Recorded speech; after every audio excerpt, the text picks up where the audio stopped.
Bonjour et bienvenue sur ma chaîne Sandra My Faith. Je m'appelle Sandra et je suis de retour aujourd'hui avec un The Good, The Bad and The Ugly. Et le thème de la vidéo aujourd'hui c'est regarde à Dieu et pas aux hommes. Alors c'est un sujet qui me tient encore vraiment beaucoup à cœur parce que aujourd'hui dans nos églises on voit beaucoup d'inepties. On voit beaucoup de choses folles et c'est dommage et ce sont des choses qui font mal au cœur de Dieu, qui le blesse énormément. Et j'ai à cœur aujourd'hui vraiment de partager avec vous cette pensée-là que le Seigneur a déposée dans mon cœur. Donc aujourd'hui, on va se servir de la pensée du 1er mars du livre 365 jours au pied du maître, de Jérémie Sourdril dont j'étais déjà parlé.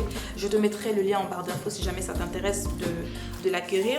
Donc ce qui va se passer, c'est que je vais te lire des bouts. Donc là, tu as vu, j'ai fluoté les passages que je veux utiliser avec toi aujourd'hui. Donc je vais te lire des bouts que moi je vais associer à des titres que j'ai donnés. Donc la vidéo va se dérouler en 3 parties comme d'habitude, comme souvent d'habitude. Et je vais te lire des bouts de ce que j'ai fluoté et on va discuter ensemble de cela et tu vas comprendre pourquoi est-ce que je l'ai placé comme je l'ai placé. Donc, et sa pensée s'intitule, et l'a intitulé « Tu dois refuser que les échecs des autres affaiblissent ta foi. Tu dois refuser que les échecs des autres affaiblissent ta foi. » Donc, on va y aller. Il y a des paroles de découragement données par un chrétien ou un serviteur de Dieu en qui nous avons confiance. Celles-ci sont un poison mortel. Mortel pour les visions divines que Dieu nous a donné, mortel pour le royaume de Dieu. Parfois, nous avons un très bon ami chrétien ou un ministère que nous respectons beaucoup pour ce qu'il nous a apporté et un jour, celui-ci chute ou vit un terrible échec. Si nous connaissons un serviteur de Dieu qui a chuté ou encore quelqu'un qui a abandonné le ministère car c'était trop dur, cela peut être un poison pour nous.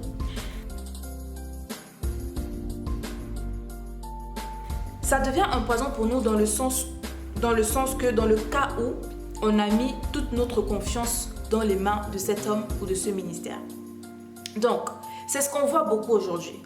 Tu as des personnes qui, parce qu'elles sont bénies par un ministère, par un homme de Dieu, ou alors par un aîné dans la foi, tout simplement, quand elles se rendent compte que, par exemple, il y a un truc qui ne va pas dans la vie de cette personne, il y a un endroit où cette personne pêche, il y a un endroit où cette personne tombe, elles sont tout de suite déçues et commencent à tout de suite être mises mal à l'aise dans leur foi. De se dire, mais Seigneur, franchement, si telle chose arrive dans la vie de cette personne, ça veut dire que dans la mienne, qu'est-ce qui va se passer? Tu vois? En fait, d'en arriver à un point où on a tellement mis notre confiance dans les mains de cette personne-là, que quand nous sommes déçus, nous sommes limite déçus de Dieu, on se dit mais Dieu c'est un menteur. Avoir en fait une mauvaise vision de la chose, alors que c'est nous qui avons péché du fait de mettre toute notre confiance dans les mains de cet homme-là, au lieu de mettre toute notre confiance dans les mains de Dieu.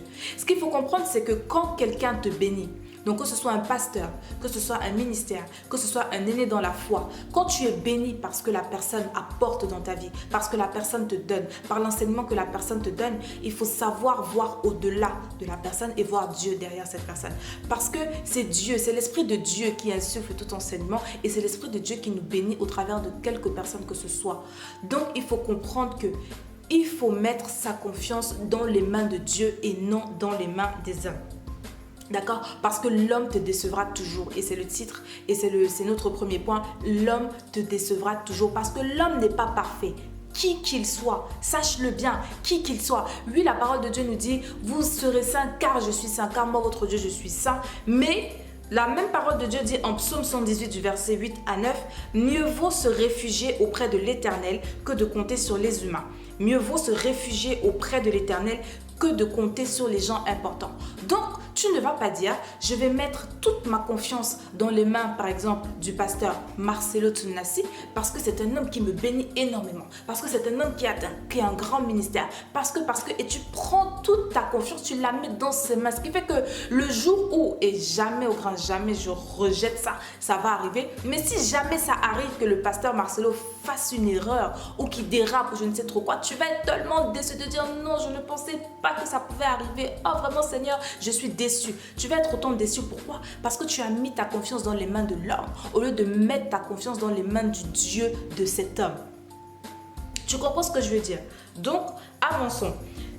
Ensuite, il dit, voyez, dans une église, ce qui se passe. Si une personne est infectée par un problème particulier ou par le découragement, elle en parlera souvent à plusieurs personnes dans l'église et ainsi les infectera, étant elle-même membre du corps de Christ. Si les membres sont de réels membres du corps de Christ, cela ne posera pas trop de dégâts. Mais s'ils sont juste membres du corps local, donc de l'église locale, donc c'est-à-dire leurs amis dans l'église, cela peut poser un problème. Donc je fais une pause ici. En fait, ça veut dire quoi? Ça veut dire qu'il est en train de dire que si quelqu'un est assez fort spirituellement et assez mature spirituellement, le fait qu'une autre personne vienne lui raconter ses problèmes, vienne lui raconter ses challenges, ses défis, etc., les problèmes de cette personne ne vont pas l'affecter. Par exemple, disons, je vais prendre mon exemple. Si par exemple une sœur de l'église va me raconter ses problèmes, si je suis assez spirituellement, si je suis assez mature spirituellement, si je sais que je dois dépendre uniquement de Dieu et non de l'homme, les problèmes de cette personne ne vont pas m'affecter parce que je sais que moi je regarde à l'esprit de Dieu et non à la personne. Je regarde à l'esprit de Dieu et non à l'église locale. Je sais que je suis membre de l'église, le corps de Christ et non de l'église, les 4 murs dans lesquels je me rends tous les dimanches. D'accord? Ensuite, il dit, si les gens regardent à l'église, aux chrétiens ou aux pasteurs avant de regarder à Christ, ils seront entraînés par la chute du premier maillon faible. Ça veut dire que dans une église, si au lieu de regarder à Dieu, tous les fidèles sont tournés vers le pasteur, vers la politique de gouvernement du pasteur, vers la façon de voir du pasteur, au lieu d'être tournés vers les principes de Dieu, si le pasteur chute, c'est toute l'église qui va chuter. Parce que toute l'église était tournée vers le pasteur au lieu d'être tournée vers le Dieu du pasteur. Tu comprends ce que je veux dire? L'église doit avoir pour seul et unique modèle ultime Dieu. Donc ça veut dire que je sais que c'est mon Dieu qui pourvoit, mais je respecte l'autorité qui a été placée au-dessus de moi, je respecte le point de vue de mon pasteur, je respecte ci, je respecte ça, ce qui fait que même si demain, ce pasteur-là a un problème, moi je sais que je regarde à Dieu et non au pasteur. Donc le problème qui va se passer dans la vie du pasteur ou de l'aîné spirituel, parce que là je parle de pasteur parce que je parle d'église, mais en général si je parle d'église avec grand E, c'est l'aîné spirituel. Donc quel aîné spirituel que ce soit le mentor, que ce soit ton père, que ce soit ta mère, peu importe. Donc le pasteur ou l'aîné spirituel, si un problème arrive dans la vie de cette personne-là, je ne serai pas infectée parce que je sais que je regarde à Dieu et non à cette personne-là. D'accord? Et ensuite il dit, de la même façon, si nous suivons trop un leader, qui peut être un ami proche, et que nous le voyons trop comme un modèle, s'il tombe, nous risquons d'être entraînés avec lui. Il faut toujours regarder à Christ, quoi que les gens autour de nous puissent vivre. Donc, c'est une très bonne chose d'avoir ton pasteur comme modèle. C'est une très bonne chose d'avoir ton mentor comme modèle. C'est une très bonne chose d'avoir ton aîné spirituel, qui que ce soit, comme modèle. Mais ne fais pas en sorte que cette personne-là soit au-dessus de Dieu sur ton cœur. Ne fais pas en sorte que dès qu'il y a un problème, tu cours, oh pasteur, dès qu'il y a un problème, ah sista, dès qu'il y a un problème, ah maman, dès qu'il y a un problème, non. C'est pas comme ça que les choses doivent se passer. C'est vers Dieu qu'on doit courir en premier lieu et toujours et en tout temps. Parce que comme je disais plus tôt, Dieu est notre modèle ultime. Jésus est notre modèle ultime. Le Saint-Esprit est notre meilleur ami ultime. Donc ça veut dire que oui, on doit respecter nos pasteurs. Oui, on doit respecter nos aînés dans la foi. Mais jamais nous ne devons les élever sur la place de Dieu, à la place de Dieu dans nos cœurs. Jamais ils ne doivent passer avant Dieu sur nos cœurs. Parce que ça voudrait dire que si ton pasteur dit quelque chose qui n'est pas biblique, s'il a une vision qui n'est pas biblique, s'il a des principes qui ne sont pas véritablement bibliques, toi, tu vas utiliser ces principes à lui. Donc ça veut dire que tu fais de lui ton idole au lieu d'utiliser les principes qui viennent de Dieu. Parce que je suis désolée, je vais vous le dire aujourd'hui, c'est une réalité. Tous les pasteurs n'ont pas des visions bibliques. tous les pasteurs n'ont pas des principes bibliques. Tous les aînés dans la foi n'ont pas des principes bibliques. Toutes leurs façons de voir ne viennent pas forcément du Saint-Esprit. Tous les pasteurs, à chaque fois qu'ils parlent, ne sont pas toujours inspirés du Saint-Esprit. Tous les aînés dans la foi, à chaque fois qu'ils parlent, ne sont pas toujours inspirés du Saint-Esprit. Il y en a qui s'inspirent de leur propre expérience parce qu'ils estiment qu'ils ont assez vu dans la vie pour pouvoir donner un conseil sur base de leur expérience personnelle et non sous conseil du Saint-Esprit. D'accord? Ce sont des choses réelles, ce sont des choses véridiques, ce sont des choses qui arrivent. Donc, si toi, tu es plus consciencieux ou consciencieuse de la vie de ton pasteur par rapport à la vie de Dieu, si tu écoutes plus la parole de ton pasteur, les instructions de ton pasteur ou de ton aîné spirituel, je le répète encore, ici on parle d'aîné dans la foi, donc ça peut être ton pasteur, ça peut être n'importe qui. Si tu es plus consciencieux de ce que la parole de cette personne l'a dit et tu occultes la parole de Dieu pour écouter sa parole à lui ou à elle, c'est un idole et ça veut dire que c'est cette personne qui a la place de Dieu dans ton cœur. Et Dieu n'aime pas ça. Je relis encore le psaume 118, versets 8 à 9. Mieux vaut se réfugier auprès de l'Éternel que de compter sur les humains. Mieux vaut se réfugier auprès de l'Éternel que de compter sur les gens importants. Et ce qui nous amène donc à notre deuxième point. Mon pasteur n'est pas Dieu ni le Saint-Esprit. Ton pasteur n'est pas Dieu, ton pasteur n'est pas le Saint-Esprit. Ton aîné spirituel dans la foi n'est pas Dieu, n'est pas le Saint-Esprit. Cette personne-là est inspirée par Dieu. Cette personne-là est inspirée par le Saint-Esprit. Et c'est le même esprit à qui nous avons tous accès. Donc ça veut dire que si lui, il peut aller demander conseil au Saint-Esprit, si lui, il peut aller demander de l'aide à Dieu, toi aussi tu as la possibilité de le faire. Donc ne l'élève jamais, au grand jamais, au rang de Dieu sur ton cœur.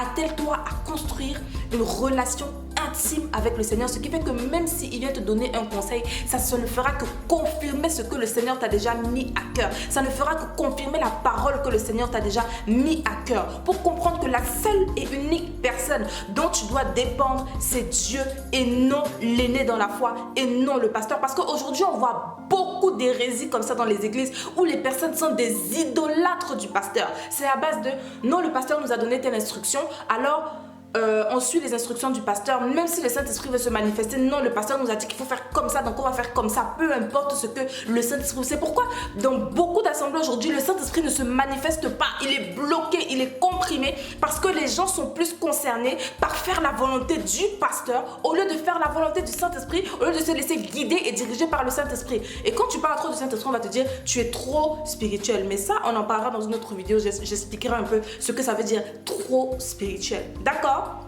Donc il faut bien comprendre que ton pasteur n'est pas Dieu, ton pasteur n'est pas le Saint-Esprit. Donc si à chaque fois que tu as un problème, tu cours d'abord demander l'avis du pasteur ou de la sista ou du mentor ou de je ne sais qui avant de demander l'avis de Dieu ou du Saint-Esprit, mon frère, ma soeur, vraiment, répands-toi et demande au Seigneur de te montrer comment faire pour construire une relation vraiment intime et intime avec lui. D'accord? Ensuite, il dit... Une foi solide peut prendre un temps à être construite, Une foi solide peut prendre du temps à être construite, mais tuer la foi peut prendre peu de temps. Il est toujours plus facile de détruire que de bâtir, ça c'est sûr. Parce que ta foi, elle va s'ébranler comme ça, alors que tu as pris du temps à la construire. Tout simplement parce que tu as basé ta foi finalement sur ce qui se passe dans la vie de XY au lieu de baser ta foi sur la parole de Dieu. D'accord? Et ensuite, pour terminer en troisième partie, il nous dit... Si quelqu'un autour de vous a abandonné la foi ou le ministère, s'il a échoué dans un domaine, il faut refuser d'alimenter des pensées telles que « il a abandonné, alors j'abandonnerai aussi ». Non, si mon pasteur est tombé, ça veut dire que moi aussi je peux tomber. Ah, si la sista là qui est une grande prieuse a pu tomber, ça veut dire que moi aussi je vais tomber. Donc ce n'est même pas la peine que je continue. Ce sont des idées à bannir, ce sont des façons de penser à bannir. Parce que c'est Dieu qui donne la force et non la sista. D'accord ? Ensuite, il dit, n'imitez pas ceux qui ont chuté ou échoué, même s'ils étaient vos plus grands modèles. Priez pour leur relèvement, mais ne les suivez pas dans leur chute. D'accord?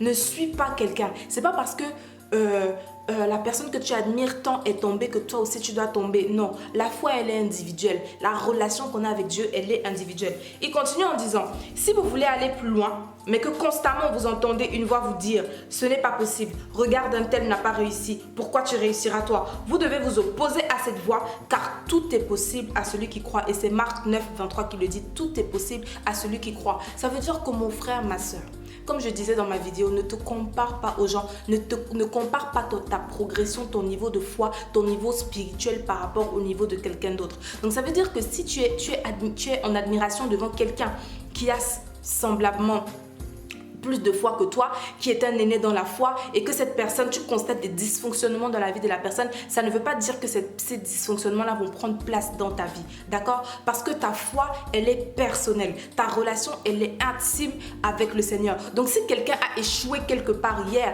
et que tu dois passer par la même route, ça ne veut pas dire que toi aussi tu vas échouer. Non, pas du tout. Donc, arrête de regarder aux vies des gens, arrête de comparer ton niveau de foi aux vies des gens, mais regarde à ta relation personnelle avec Dieu. Parce que si le Seigneur t'a dit qu'il va faire quelque chose, t'a demandé de faire quelque chose, semblable à ce que quelqu'un a échoué, semblable à ce dans quoi quelqu'un a échoué hier, ne regarde pas l'échec de la personne, mais regarde Dieu qui t'a demandé de faire cette chose-là parce que c'est lui qui pourvoit, d'accord?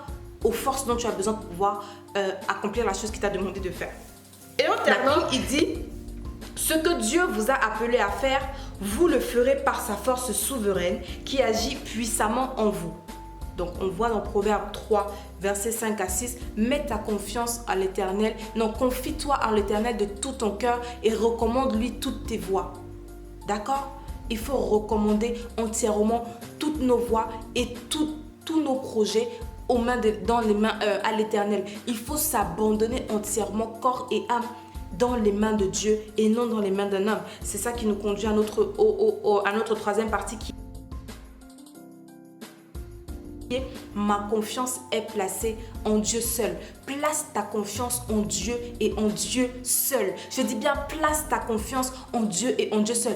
Quel que soit ce que les gens vont te dire. Parce que il y a des personnes aujourd'hui, quand elles se rendent compte, par exemple, il y a un truc qui ne va pas et que... Je vais prendre un exemple. J'ai eu une sista, j'ai parlé avec... une sista récemment et je m'étais rendu compte en fait que le Seigneur m'a mis à cœur de lui dire que elle est beaucoup activiste. Vraiment, c'est une activiste, elle fait tout, elle est dans tous les programmes de l'église du lundi au dimanche, elle a un programme par rapport à l'église, etc. Mais elle ne trouvait jamais le temps de se retrouver dans l'intimité avec le Seigneur. Quand le soir arrivait et qu'il fallait prier ou qu'il fallait lire la Bible, c'était toujours non, j'arrive pas à prier, je m'endors et tout, j'arrive pas à lire la Bible tellement je suis fatiguée. Oui, elle est tellement fatiguée parce qu'elle fait beaucoup de choses qui sont en relation avec Dieu, mais en vérité, Dieu ne la connaît pas parce qu'elle n'a pas d'intimité réelle avec lui. Donc, je viens te dire aujourd'hui, mon frère, ma soeur, que tu dois t'atteler à créer une intimité avec le Seigneur. Tu dois t'atteler à regarder uniquement à Dieu. Là où quand tu vas avoir à cœur de faire quelque chose, un homme va venir te dire non, tu ne peux pas faire ça. Non, tu ne vas pas arriver à faire ça. Toi, tu sais que le Dieu qui t'a demandé, qui t'a mis à cœur de faire cette même chose-là, va te donner la provision dont tu as besoin pour pouvoir arriver à faire cette chose-là. Ne laisse pas les paroles des hommes venir te décourager. Ne laisse pas le manque de foi des autres personnes venir te décourager. Ne laisse pas le peu de foi, l'incrédulité des gens venir te décourager parce que tu dois regarder à Dieu et à Dieu lui seul car il est alpha et on va terminer, il dit nous ne sommes pas appelés à regarder et à faire tout comme les autres, même si ceux-ci peuvent nous inspirer. Mais nous sommes appelés à regarder avant tout à Christ. Alors, si quelqu'un a été pour vous une source de découragement, même s'il est un excellent ami, un frère dans le Seigneur ou un ministère qui vous a beaucoup béni, choisissez de regarder à Dieu et de ne pas perdre votre confiance et votre foi en Dieu. Si vous avez été déçu par un chrétien, choisissez de ne pas être déçu par Dieu. Ne placez pas votre foi en ceux qui vivent en ce que vivent les autres, mais placez-la sur la parole de Dieu, d'accord? Et Romains 10, 17 nous dit, la foi vient de ce que l'on entend et ce que l'on entend vient de la parole de Dieu. Donc, ta foi est construite sur ce qui nourrit ton cœur. Ta foi est construite sur ce qui nourrit ton âme. Ta foi est construite sur base de ce vers quoi tu tournes ton regard. Donc aujourd'hui, je viens te faire comprendre, mon frère, ma soeur, que ton regard, nos regards doivent être tournés uniquement vers Dieu. Donc si un aîné dans la foi te déçoit, si un ministère te déçoit, si un pasteur te déçoit, ne regarde pas à la déception de l'homme, mais tourne-toi et décide que Seigneur, c'est en toi que j'ai confiance. Si cette personne m'a déçu, ce n'est pas grave, Seigneur, je prie pour que tu puisses lui révéler Seigneur, que tu puisses te révéler davantage à elle. Mais je refuse que cette déception qui me vient de cette personne-là puisse me détourner de toi, parce que je garde mes yeux fixés vers toi. Et pour terminer, il dit: déclarez que ce qui vous a affaibli pendant un temps ne détruira pas votre foi. Déclarez que même si les autres ont échoué, Dieu a la puissance de vous faire réussir ce qu'il vous demande d'accomplir. D'accord? Ne te compare pas aux autres. Ne compare pas ton niveau de foi au niveau de quelqu'un d'autre. Ne compare pas ta spiritualité à la spiritualité de quelqu'un d'autre. Ne te compare surtout pas par rapport au nombre d'années ou de je ne sais quoi. Regarde à Dieu, lui seul. Parce que quand Dieu t'a appelé, quand Dieu t'a converti, quand Dieu a touché ton cœur, quand Dieu t'a changé, c'était entre lui et toi et vous deux, tout seul. Il n'y avait pas un autre homme qui était là pour faire intermédiaire ou quoi que ce soit. Donc regarde à Dieu et uniquement à Dieu, et place uniquement ta confiance en Dieu et aie foi uniquement en la parole de Dieu, car la foi vient de ce que l'on entend et ce que l'on entend vient de la parole de Dieu. Donc regarde à Dieu, uniquement à Dieu, et place ta foi en lui et en lui seul, de telle sorte que même si qui que ce soit vient te décevoir, que ce soit Dieu et Dieu seul qui continue de régner sur le trône de ton cœur. D'accord? Donc on arrive à la fin de cette vidéo. Je crois véritablement que cette vidéo va vraiment t'aider. Fais-la regarder à tes frères et à tes soeurs. Partage-la pour faire vraiment comprendre aux frères et aux soeurs qu'on doit sortir de cette idolâtrie qu'on voit aujourd'hui dans nos églises. Le pasteur a dit, donc voilà, si Dieu, on s'en fout de ce que Dieu dit, on s'en fout de ce que le Saint-Esprit dit ou je ne sais quoi. Non, sortons de cette idolâtrie-là. Sortez de cette idolâtrie-là pour vous qui êtes encore là-dedans et tournez-vous uniquement vers le Seigneur, car c'est lui et lui seul qui est le maître de toutes choses et qui est le créateur de toutes choses. D'accord? Donc, si tu ne t'es pas encore abonné, je t'invite à t'abonner. Je te mets toujours la photo qui s'affiche ici en fin de vidéo. Donc, tu cliques, c'est facile, c'est rapide. Tu seras au courant, tu recevras une notification dès que je posterai une vidéo. Et voilà, donc merci encore d'avoir cliqué sur cette vidéo aujourd'hui. Bienvenue à tous les nouveaux, parce que ça continue d'arriver. Gloire à Jésus, j'espère vraiment que vous êtes bénis sur cette chaîne. Et merci à vous qui êtes encore là, qui êtes là depuis le début. Donc, je vous remercie, que mon Dieu vous bénisse et d'ici à la prochaine fois, portez-vous bien et don't forget, God has equipped you to make a difference in someone's life today. God bless you and I will see you the next time. Bye. Qui me défend, Alpha Omega.